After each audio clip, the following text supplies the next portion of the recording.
आ रहा है मेरा आवाज? बोलो। सर सर आ रहा है। आ रहा है ना?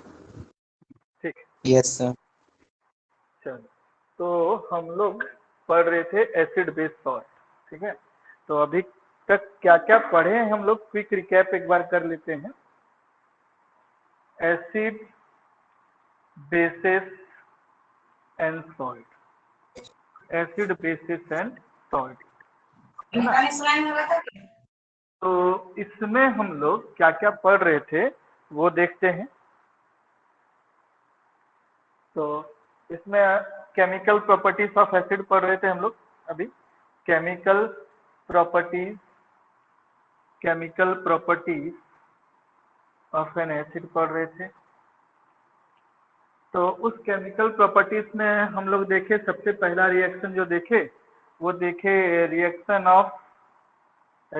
Of metal with dilute acid, reaction of metal with dilute acid. ठीक है, reaction of metal with dilute acid. और दूसरा उसमें हम लोग क्या देखे थे कि मेटल और जब एसिड रिएक्ट करता है तो देता है सॉल्ट और हाइड्रोजन गैस, सॉल्ट और हाइड्रोजन गैस, है ना? सॉल्ट और हाइड्रोजन गैस देता है। ये हम लोग पढ़ चुके थे, इसमें बहुत सारा चीज और भी पढ़े थे, एक्सेप्शन वगैरह भी पढ़े थे हम लोग, है ना? और दूसरा जो रिएक्शन हम लोग पढ़े थे उसमें हम लोग पढ़े थे क्या? दूसरा रिएक्शन में पढ़े थे रिएक्शन ऑफ मेटल कार्बोनेट या मेटल बाइकार्बोनेट या metal bicarbonate with dilute acid. और इसमें हम लोग क्या पढ़े थे? इसमें पढ़े थे कि जब भी मेटल कार्बोनेट या बाइकार्बोनेट, जब भी मेटल कार्बोनेट या मेटल बाइकार्बोनेट, है ना? जब भी मेटल कार्बोनेट या मेटल बाइकार्बोनेट, आवाज मेरा आ रहा है ना? Yes sir. Yes sir. Okay. जब भी मेटल कार्बोनेट या मेटल बाइकार्बोनेट एसिड से रिएक्ट करता है तो ये हम लोग को क्या देता है? मेटल सॉल्ट देता है और साथ में कार्बन डाइऑक्साइड देता है और वाटर देता है। ये सारा चीज हम लोग पढ़े थे और इसमें बहुत सारा चीज हम लोग फैक्ट वगैरह देखे थे, है ना? तो और हम लोग हाइड्रोजन गैस का आइडेंटिफिकेशन देखे थे कि हाइड्रोजन गैस को कैसे आइडेंटिफाई कर सकते हैं। तो बताओ हाइड्रोजन गैस को कैसे आइडेंटिफाई कर सकते हैं? हाइड्रोजन गैस को अगर आइडेंटिफाई करना है तो कैसे करते हैं? सब बर्निंग मैचस्टिक लाएंगे तो वो पॉपिंग साउंड देगा। ठीक है, बर्निंग मैचस्टिक अगर उस गैस के सामने लाएंगे, हाइड्रोजन गैस के सामने, तो पॉपिंग साउंड प्रोड्यूस करेगा। और कार्बन डाइऑक्साइड के लिए क्या देखे थे कि कार्बन डाइऑक्साइड को अगर हम लोग लाइम वाटर से पास कराएंगे तो लाइम वाटर मिल्की टर्न कर जाएगा, है ना? यही चीज देखे थे हम लोग अभी तक। बोलो। Yes sir. यस अब नेक्स्ट हम लोग देखते हैं Yes. नेक्स्ट केमिकल प्रॉपर्टी देखते हैं कि नेक्स्ट केमिकल प्रॉपर्टी क्या है। देखो, नेक्स्ट केमिकल प्रॉपर्टी हम लोग देखेंगे reaction of property number third, reaction of acid with base, है ना?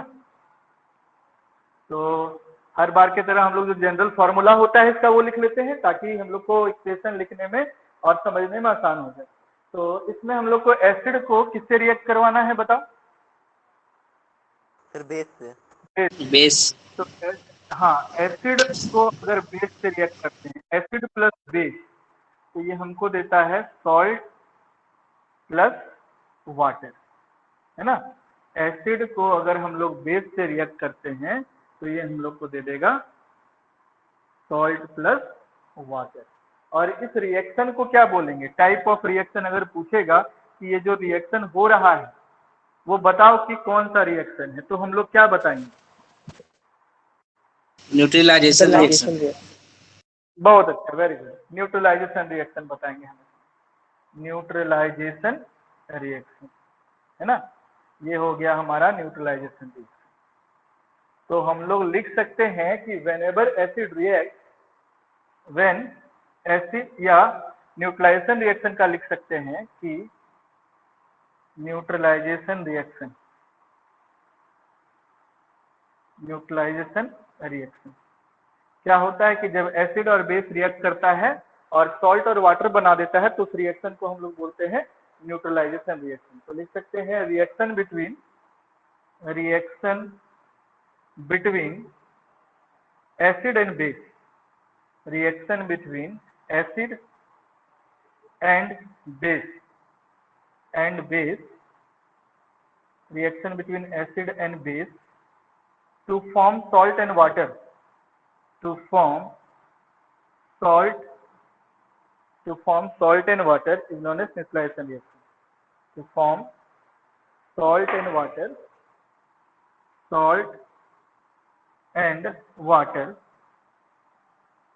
is known as neutralization reaction, है ना। उसको हम लोग न्यूट्रलाइजेशन रिएक्शन बोलेंगे। ये तो हम लोग पहले भी पढ़ चुके, क्लास 7 में भी पढ़े थे, बताओ। Yes sir. पेपर भूल गए। हाँ, तो सिंपल सा है कि जब भी एसिड और बेस आपस में रिएक्ट करेगा और एसिड और बेस रिएक्ट करके क्या हमको दे देगा, एसिड और बेस रिएक्ट करके क्या दे देगा, सॉल्ट और water. Salt and water. Reaction को बोलेंगे हाँ न्यूट्रलाइजेशन रिएक्शन। और ये जो न्यूट्रलाइजेशन रिएक्शन होता है वो एक्सोथर्मिक रिएक्शन होता है या एंडोथर्मिक रिएक्शन होता है?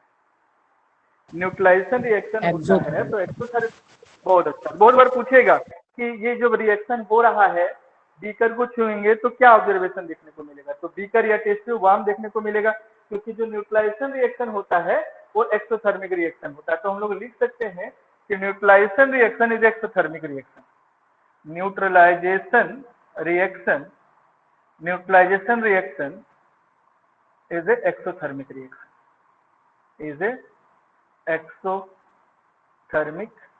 reaction। और तुम लोग को मालूम होगा कि एक्सोथर्मिक रिएक्शन किसको बोलते हैं, एक्सोथर्मिक रिएक्शन हीट इवॉल्व होता है, जिसमें एनर्जी रिलीज होता है। हाँ, बहुत अच्छा, जिसमें एनर्जी रिलीज होता है उसको हम लोग बोलते हैं एक्सोथर्मिक रिएक्शन। तो इसको लिखो सर, एग्जांपल में हम लोग आएंगे इस रिएक्शन का, न्यूट्रलाइजेशन रिएक्शन का हो जाएगा तो बता देना।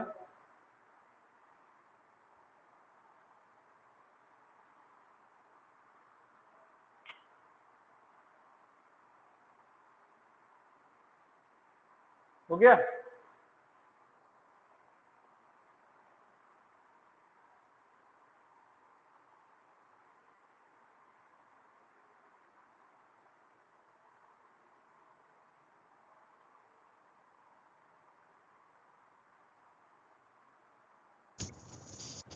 हो गया सर।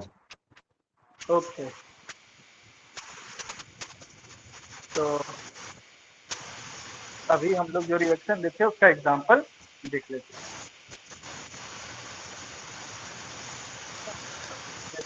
जैसे कि एसिड जो है बेस के साथ रिएक्ट कर रहा है तो सॉल्ट और वाटर दे दे रहा है, सॉल्ट प्लस वाटर, है ना। तो इसी का एग्जांपल देख लेते हैं हम लोग। जैसे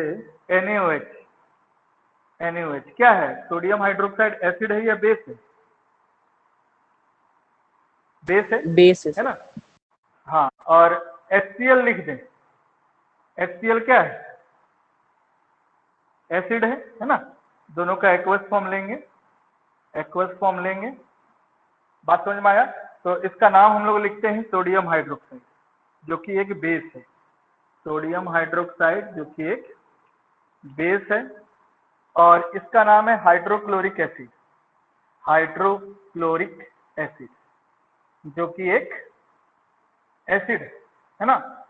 तो इसमें रिएक्शन होगा, और रिएक्शन होगा तो यहाँ पे आयन का एक्सचेंज होगा, ठीक है। Na प्लस है, यहाँ पे H प्लस है, OH माइनस है, Cl माइनस है, तो आयन का एक्सचेंज करते हैं। Na Cl के साथ कंबाइन करेगा, NaCl बना देगा, ठीक है। और OH और H प्लस कंबाइन करेगा तो ये वाटर आ जाएगा। NaCl हमारा क्या है, सॉल्ट है, और H2O है वाटर। NaCl का नाम क्या होता है बताओ, NaCl का नाम सोडियम क्लोराइड। सोडियम क्लोराइड होता है। तो सोडियम क्लोराइड हम लोग लिख देंगे, कोई दिक्कत। सोडियम क्लोराइड और वाटर, रिएक्शन समझ में आया है ना। यहाँ से वाटर मॉलिक्यूल्स निकल गया। ये प्लस माइनस शो नहीं करना, जस्ट हम दिखा रही है कि किस तरह ये कंपाउंड बनेगा, है ना। मतलब यहाँ पे जो टाइप ऑफ रिएक्शन, एक न्यूक्लिएशन रिएक्शन तो हो रहा है, साथ में डबल डिस्प्लेसमेंट रिएक्शन भी हो रहा है। डबल डिस्प्लेसमेंट रिएक्शन हो रहा है कि नहीं बताओ। इसमें डबल डिस्प्लेसमेंट रिएक्शन हो रहा है क्योंकि आयन का एक्सचेंज होकर दो नया कंपाउंड बना दे रहा है। तो इसी को तो हम लोग बोलते हैं डबल डिस्प्लेसमेंट रिएक्शन। बात समझ में आ रहा है ना, बोलो। Yes sir. ओके, तो हम लोग कुछ और एग्जांपल देते हैं। इस बार एग्जांपल हम देंगे तो तुम लोग को खुद से बताना है। मिटा दें इसको। Yes sir. ठीक है।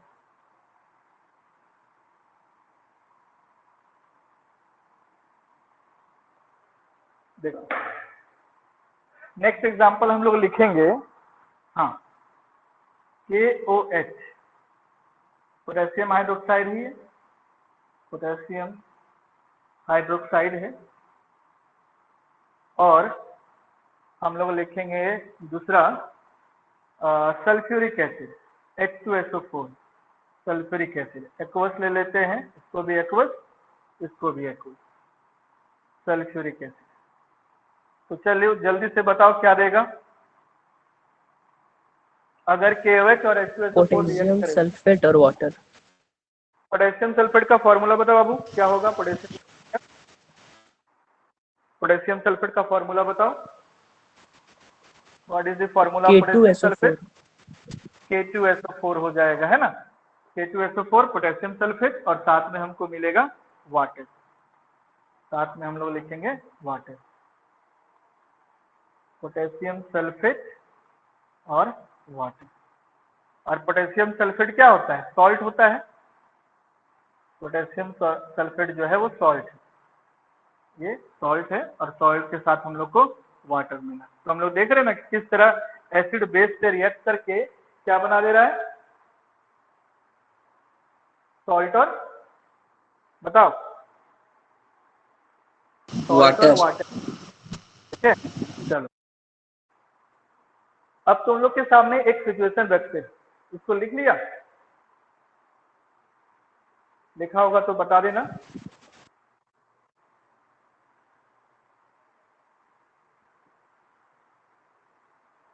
लिख लिया ना? Yes sir. देखो मान लो एक टेस्ट ट्यूब है तुम्हारे पास, एक टेस्ट ट्यूब है तुम्हारे पास, है ना। एक टेस्ट ट्यूब, इस टेस्ट ट्यूब में NaOH का सोल्यूशन, ये NaOH का सोल्यूशन, NaOH का सोल्यूशन है। इसमें हम लोग ड्रॉप वाइज डाल रहे हैं।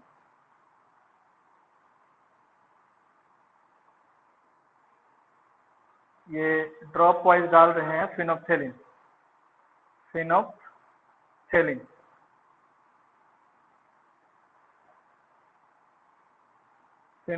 डाल रहे हैं ना। तो ड्रॉप वाइज अब फिनोप्थेलिन इसमें आएगा, ये ड्रॉप इसमें फिनोप्थेलिन ऐड करेंगे NaOH सोल्यूशन में, तो क्या होगा बताओ। इसमें अगर हम लोग NaOH सोल्यूशन में फिनोप्थेलिन का बोझ का कलर पिंक हो जाएगा। इसका कलर पिंक हो जाएगा। चलो ठीक है, बहुत अच्छा, इसका कलर पिंक हो जाएगा। इसका कलर NaOH सोल्यूशन जो था, है ना, उसका कलर फिनोप्थेलिन डालने पे पिंक हो जाएगा। ठीक है, यहाँ तक तो सबको समझ में आया होगा, बताओ, बोलो, यस सर। समझ में आया ना? हाँ, अब इस पिंक सोल्यूशन, NaOH वाला पिंक सोल्यूशन में अगर हम लोग इक्वल अमाउंट में HCl डालें, इक्वल अमाउंट में ये HCl का सोल्यूशन, HCl का सोल्यूशन अगर इक्वल अमाउंट में इसमें डालें, है ना, तो क्या होगा बताओ, क्या होगा अगर सॉल्यूशन HCl का, सर हाँ ब्लू कलरलेस हो जाएगा। कलरलेस हो जाएगा solution will सॉल्यूशन। become, बहुत अच्छा, solution will become colourless, solution, क्योंकि सर न्यूट्रल हो जा रहा है। बहुत अच्छा, न्यूट्रल हो जा रहा है। तो हम लोग यहाँ न्यूट्रल लिख सकते हैं yes solution will become colourless, solution become colourless, solution become colourless. देखो ये एनसीईआरटी में भी एक्टिविटी आई थिंक दिया हुआ है, सोल्यूशन बिकम कलरलेस, जिसे रीजन तुम लोग बता रहा है ड्यू टू न्यूट्रलाइजेशन रिएक्शन, है ना, due to neutralization reaction, neutralization reaction के कारण जो है सोल्यूशन कलरलेस हो जाएगा, क्योंकि सॉल्ट बना दे रहा है और वाटर बना दे रहा है। मतलब इक्वल अमाउंट ऑफ HCl डालने से क्या हो रहा है कि वो जो बेस है उसको वो क्या कर दे रहा है, न्यूट्रलाइज कर दे रहा है। बात समझ में आया, बोलो। Yes sir. हाँ, मतलब हम लोग डाले थे NaOH था हमारे पास और उसमें हम लोग डाल दिए HCl, तो रिएक्शन क्या हो जाएगा, NaCl हो जाएगा और H2O बन जाएगा। और NaCl एक न्यूट्रल कंपाउंड है, तो न्यूट्रल कंपाउंड वाटर में मिलेगा, न्यूट्रल सोल्यूशन बना देगा, तो इसमें फिनोप्थेलिन का जो कलर है वो कलरलेस हो जाएगा। लेकिन अगर हम इस सोल्यूशन में फिर से NaOH और NaOH डाल दें तो ये जो कलरलेस सोल्यूशन बन पड़ा है, इसमें अगर हम लोग और ये NaOH का सोल्यूशन डाल दें तो क्या होगा बताओ। देखो एनसीईआरटी की लास्ट लाइन में वो लिखा हुआ है रेड कि अगर हम लोग, हाँ, तो फिर से उसका कलर जो है वो पिंक कलर आ जाएगा, फिर से पिंक कलर अपियर हो जाएगा, क्योंकि अब ज्यादा NaOH का कंसंट्रेशन होने से अब वो अपना बेसिक प्रॉपर्टी शो करेगा, जिसके कारण फिनोप्थेलिन उसमें हम लोग डाल रखे हैं, तो उसका कलर जो है वो पिंक फिर से नजर आने लगेगा। बात समझ में आ रहा है ना, बोलो। Yes sir. ठीक है, तो इसको लिख लिया, Yes, sir. इंपॉर्टेंट है ये, लिख लिया ना, यस सर लिख लिया। ठीक है, तो इसको मिटाते हैं हम लोग।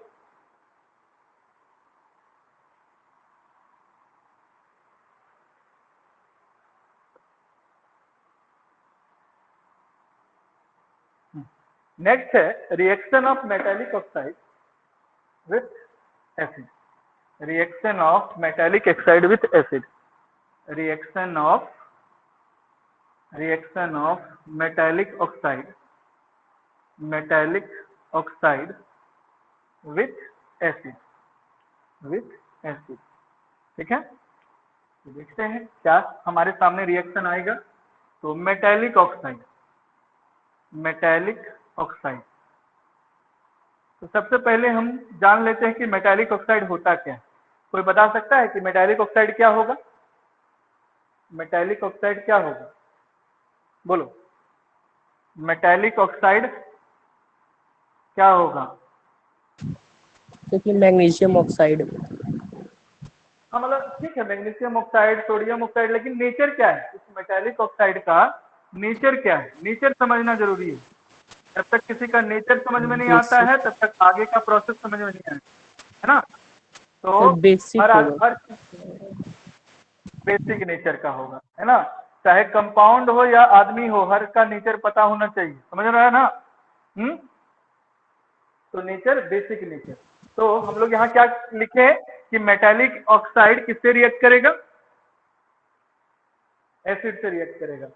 तो मेटालिक ऑक्साइड, है ना, तुम लोग बोल रहा है कि बेसिक नेचर का है, चलो ठीक है मान लिए। तो जब बेस एसिड से रिएक्ट करता है तो क्या देता है? जब बेस Salt और water. एसिड से रिएक्ट, सॉल्ट और वाटर, सॉल्ट देता है सर। सॉल्ट प्लस वाटर, है ना, सॉल्ट और वाटर देते हैं। क्योंकि यहाँ भी तो वही चीज हो रहा है, acid plus base react and give salt and water. तो मेटालिक ऑक्साइड भी बेस है, तो बेस एसिड के साथ रिएक्ट कर रहा है और सॉल्ट और वाटर दे रहा है। प्रॉब्लम, कोई प्रॉब्लम इस बात में? बोलो, प्रॉब्लम है? तो सर एक एग्जांपल बता दीजिए। हाँ बता रहे, MgO मैग्नीशियम ऑक्साइड। तो अगर हम लोग HCl से रिएक्ट करवाएंगे, मैग्नीशियम ऑक्साइड, मैग्नीशियम मेटल है और ये ऑक्सीजन है, तो ये मेटालिक ऑक्साइड है, मैग्नीशियम ऑक्साइड, मैग्नीशियम ऑक्साइड। तो अगर हम HCl से रिएक्ट करते हैं, HCl हो गया hydrochloric acid, hydrochloric acid, hydrochloric acid, hydrochloric acid, hydrochloric acid. तो मैग्नीशियम ऑक्साइड को जब हम लोग हाइड्रोक्लोरिक एसिड से रिएक्ट कर रहे हैं तो ये हमारा दे देगा क्या? मैग्नीशियम क्लोराइड MgCl2 और प्लस वाटर। और मैग्नीशियम क्लोराइड जो बना वो क्या है? मैग्नीशियम क्लोराइड जो बना यहाँ पे वो क्या है? Salt. सॉल्ट। तो मिल गया ना, एसिड और बेस रिएक्ट करके सॉल्ट और वाटर। बताओ, है ना? Yes, सर ये एक चीज समझ में नहीं आया। हाँ बोलो। सर इधर Cl1 था सर, इधर आके 2 कैसे हो जाता, वही समझ में नहीं आया। अच्छा एकदम समझ में आएगा, देखो कैसे आएगा। वैलेंसी नाम का कोई चीज होता है कि नहीं? बोलो। Yes sir, yes sir. तो मैग्नीशियम का वैलेंसी कितना है? 2+, और Cl का वैलेंसी कितना है? -2। बात समझ में आ रहा है ना? तो हम लोग क्या करते हैं कि इसको क्रिस क्रॉस कर देते हैं। लिखने का मेथड वैसे मतलब कंबाइनिंग कैपेसिटी होता है वैलेंसी, तो यानी कि ये जो मैग्नीशियम है ये 2 क्लोरीन के साथ कंबाइन करता है ना, इसका कंबाइनिंग कैपेसिटी मैग्नीशियम का 2 है। तो हम लोग यहाँ पे इसीलिए इसको लिख देते हैं MgCl2। बात समझ में आ रहा है ना? तो जो कंबाइनिंग कैपेसिटी होता है उसके अकॉर्डिंग हम लोग फॉर्मूला लिखते हैं। किसका डाउट था ये? किसका डाउट था? बोलो, जिसका डाउट था समझ में आ गया?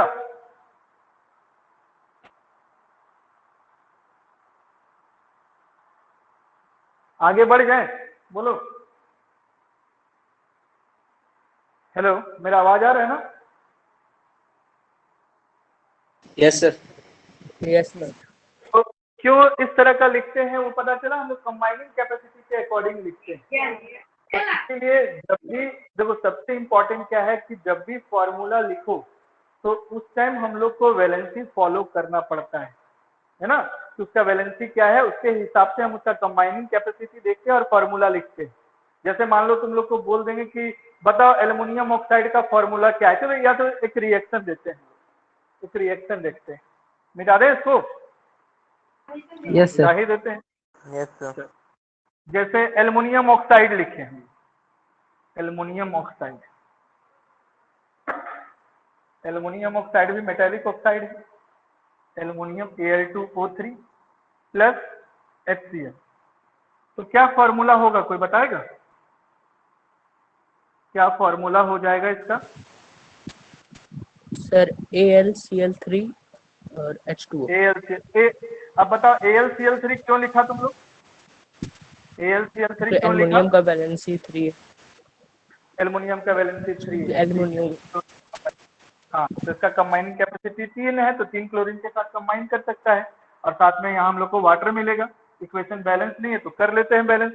2Cl3 6HCl और यहाँ पे 3H2O, बाकी सारा इक्वेशन बैलेंस है ना? बात समझ में आया कि नहीं आया?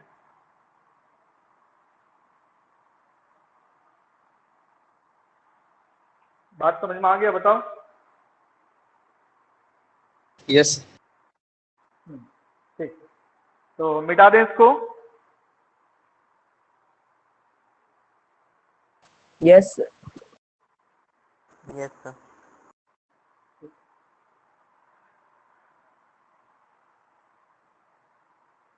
अब नेक्स्ट जो हम लोग देखेंगे वो देखेंगे कि सारे एसिड में कॉमन क्या होता है।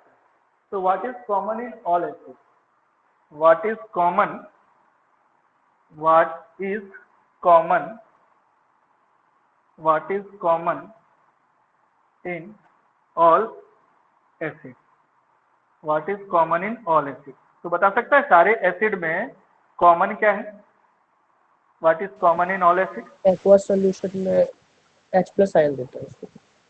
ठीक है, तो जितना भी एसिड है वो एक्वस सॉल्यूशन में क्या देगा, H+ H+ आयन आयन। देगा, है ना। तो हम लोग लिख सकते हैं कि all acid in aqueous, all acid in aqueous solution releases H+ ion, releases H+ ion, hydrogen ion, है ना। ठीक है, तो all acid in aqueous solution releases H+ ion, मतलब जैसे HCl है, तो HCl जो है वो एक्वस सोल्यूशन में क्या करेगा, H+ आयन रिलीज करेगा और Cl- आयन रिलीज करेगा। इसी तरह जो HNO3 है ये भी एक एसिड है, तो ये भी एक्वस सोल्यूशन में क्या करेगा, H+ और NO3- आयन। और इसी तरह अगर हम लोग वीक एसिड भी ले लें CH3COOH, तो ये भी एक्वस मीडियम में क्या रिलीज करेगा, पार्शियली ही रिलीज करेगा, लेकिन क्या रिलीज करेगा, H+ करेगा, H+ CH3COO-। तो यानी कि हम लोग बोल सकते हैं कि एसिड जो है वो एक्वस सोल्यूशन में जाके क्या रिलीज करेगा, बताओ। H+ H+ ion. हाँ, तो हम लोग ये भी बोल सकते हैं कि जो एसिडिक प्रॉपर्टी, मतलब किसी भी सब्सटेंस का एसिडिक प्रॉपर्टी कब शो होता है, किसके प्रेजेंस में शो होता है। अगर ये एक्वस सॉल्यूशन नहीं होता तो एसिडिक प्रॉपर्टी शो होता, नो सर। क्योंकि वो आयंस में डिसोसिएट होता नहीं, और जब आयंस में डिसोसिएट नहीं होता तो वो अपना प्रॉपर्टी शो नहीं करता। मतलब जितना भी एसिड है वो अपना प्रॉपर्टी शो करेगा in the presence of aqueous solution. Aqueous. Aqueous solution, that is water. इसको मिटा दें, बोलो। Yes sir. हाँ, मतलब हम लोग लिख सकते हैं दूसरे वर्ड में कि all acid shows acidic property, मतलब acid show their acidic property, acid shows their acidic property, acid shows their acidic property only in the presence of aqueous solution, only in the presence of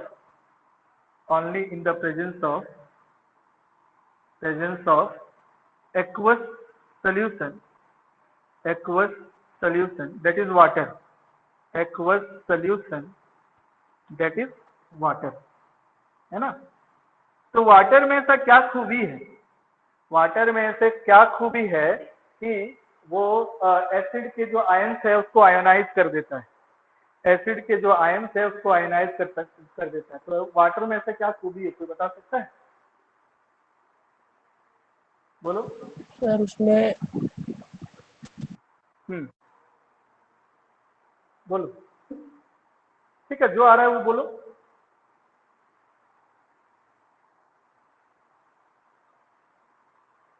देखो,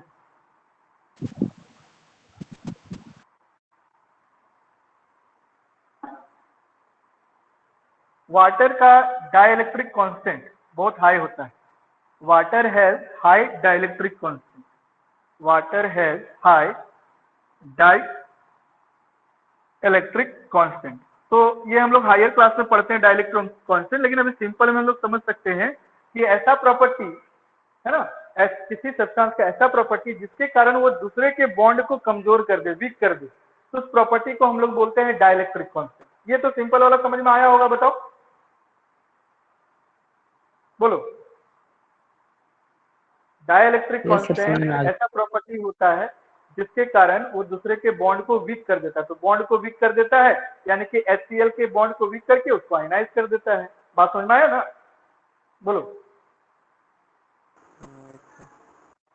ठीक है, तो हम लोग लिख सकते हैं water has high dielectric constant and this property of water and this property of water, this property of water helps to weaken the bond, to weaken the bond of acid, bond of acid. Hence water helps to ionize the acidic solution, ionize the acidic solution, ठीक है? Acidic solution को वो ionise कर देता है। Ionise मतलब ions में उसको तोड़ देता है। बात समझ में आ रहा है?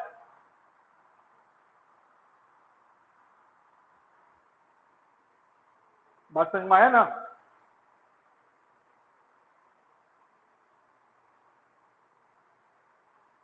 तो आगे बढ़ेंगे, समझ में आ गया?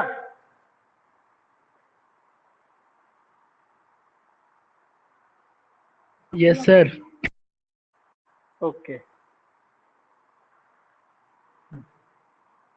अब देखो, अब हम लोग को पता है कि जो HCl है, HNO3 है, H2SO4 है और भी बहुत सा एसिड है। ये एक्वस सॉल्यूशन में, ये सारा एक्वस सॉल्यूशन में एसिडिक प्रॉपर्टी शो करता है ना, shows acidic property, shows acidic property. Acidic property बता सकता है क्यों? HCl, HNO3, H2SO4 और भी बहुत सारा एसिड एक्वस सॉल्यूशन में एसिडिक प्रॉपर्टी शो करता है, क्यों ऐसा? बताओ। हाँ बोलो। वो आयोनाइज हो जाता है सर। हाँ, ये आयनाइज हो जाता है। तो ठीक है, रीजन में लिख सकते हैं because in aqueous solution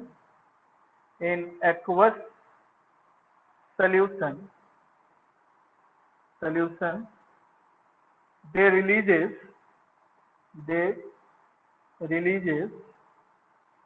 H plus ion है ना, और H plus ion के कारण ही ये एसिडिक प्रॉपर्टी शो करता है। लेकिन वही ग्लूकोज C6H12O6, वहीं पे अगर हम लिखें ग्लूकोज C6H12O6 या शुगर लिखें C12H22O11 या अल्कोहल लिखें C2H5OH, तो इसमें भी हाइड्रोजन है, लेकिन ये एक्वस सॉल्यूशन में, लेकिन ये वाटर में, इधर मिटा दें। यस बोलो। तो हम लोग लिख सकते हैं, देखो सबसे रीजनिंग बेस्ड क्वेश्चन पूछता है तो ध्यान से सुनना है, क्या रीजन है किस कारण से ये एसिडिक शो करता है और नहीं करता है। तो it not shows acidic property in aqueous solution, बता सकता है क्यों? क्योंकि ये H प्लस आयन रिलीज नहीं करता। हाँ, क्योंकि ये एक्वस सॉल्यूशन में H प्लस आयन रिलीज नहीं करता है। तो हम लोग लिख सकते हैं रीजन में because it not releases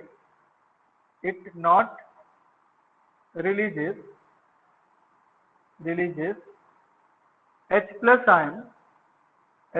ion in aqueous solution,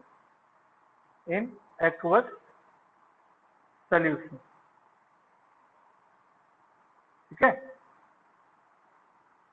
and hence it will not show acidic property. बात समझ में आ रहा है ना कि ये पानी में H+ आयन रिलीज नहीं करता है, इसीलिए ये वो अपना जो प्रॉपर्टी है एसिडिक अपना क्या, ये तो एसिड है ही नहीं, है ना, इसीलिए नहीं है क्योंकि ये एक्वस सोल्यूशन में H+ आयन को रिलीज नहीं करता है। तो बात समझ में आया, बताओ।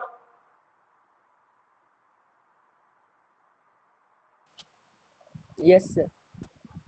ठीक है, तो आज हम लोग इतने ही रहते हैं, कल हम लोग कुछ और देखेंगे प्रॉपर्टी से और क्या क्या हम लोग देख सकते हैं, जैसे कि HCl, HNO3, H2SO4, rain water, sea water, ये सब एक्वस सोल्यूशन में इलेक्ट्रिसिटी कंडक्ट कर सकता है, लेकिन ग्लूकोज, शुगर, एल्कोहल और भी ढेर सारा ऑर्गेनिक कंपाउंड है जो पानी में या तो एक्वस सोल्यूशन में इलेक्ट्रिसिटी कंडक्ट नहीं करता है। तो पहला का अगर कारण पूछे कि HCl है, H2SO4 है, HNO3 है, वो एक्वस सोल्यूशन में इलेक्ट्रिक करंट क्यों पॉजेस करता है या क्यों इलेक्ट्रिक करंट कंडक्ट करता है, तो क्या रीजन होगा, क्या रीजन होगा? HCl, HNO3, H2SO4 conduct electricity in aqueous solution, कारण क्या है, बोलो। सर क्योंकि वो आयोनाइज हो जाता है, जो हाँ, क्योंकि वो पानी हेल्प में घुल करता के है। फ्री मोबाइल आयन देता है और फ्री मोबाइल आयन के कारण इलेक्ट्रिसिटी कंडक्ट होता है, लेकिन यही अभी हम लोग तुरंत पढ़े C6H12O6, C12H22O11, शुगर मतलब एल्कोहल, ये सब पानी में घुलने के बाद फ्री मोबाइल आयन नहीं देता और फ्री मोबाइल आयन नहीं देगा तो इलेक्ट्रिसिटी कंडक्ट नहीं होगा। तो देखो काम का चीज है कि नहीं है, बताओ। Yes sir. हाँ, तो आगे और Yes, समझेंगे, sir. आज के लिए इतना ही, ठीक है, Yes, sir. बाय।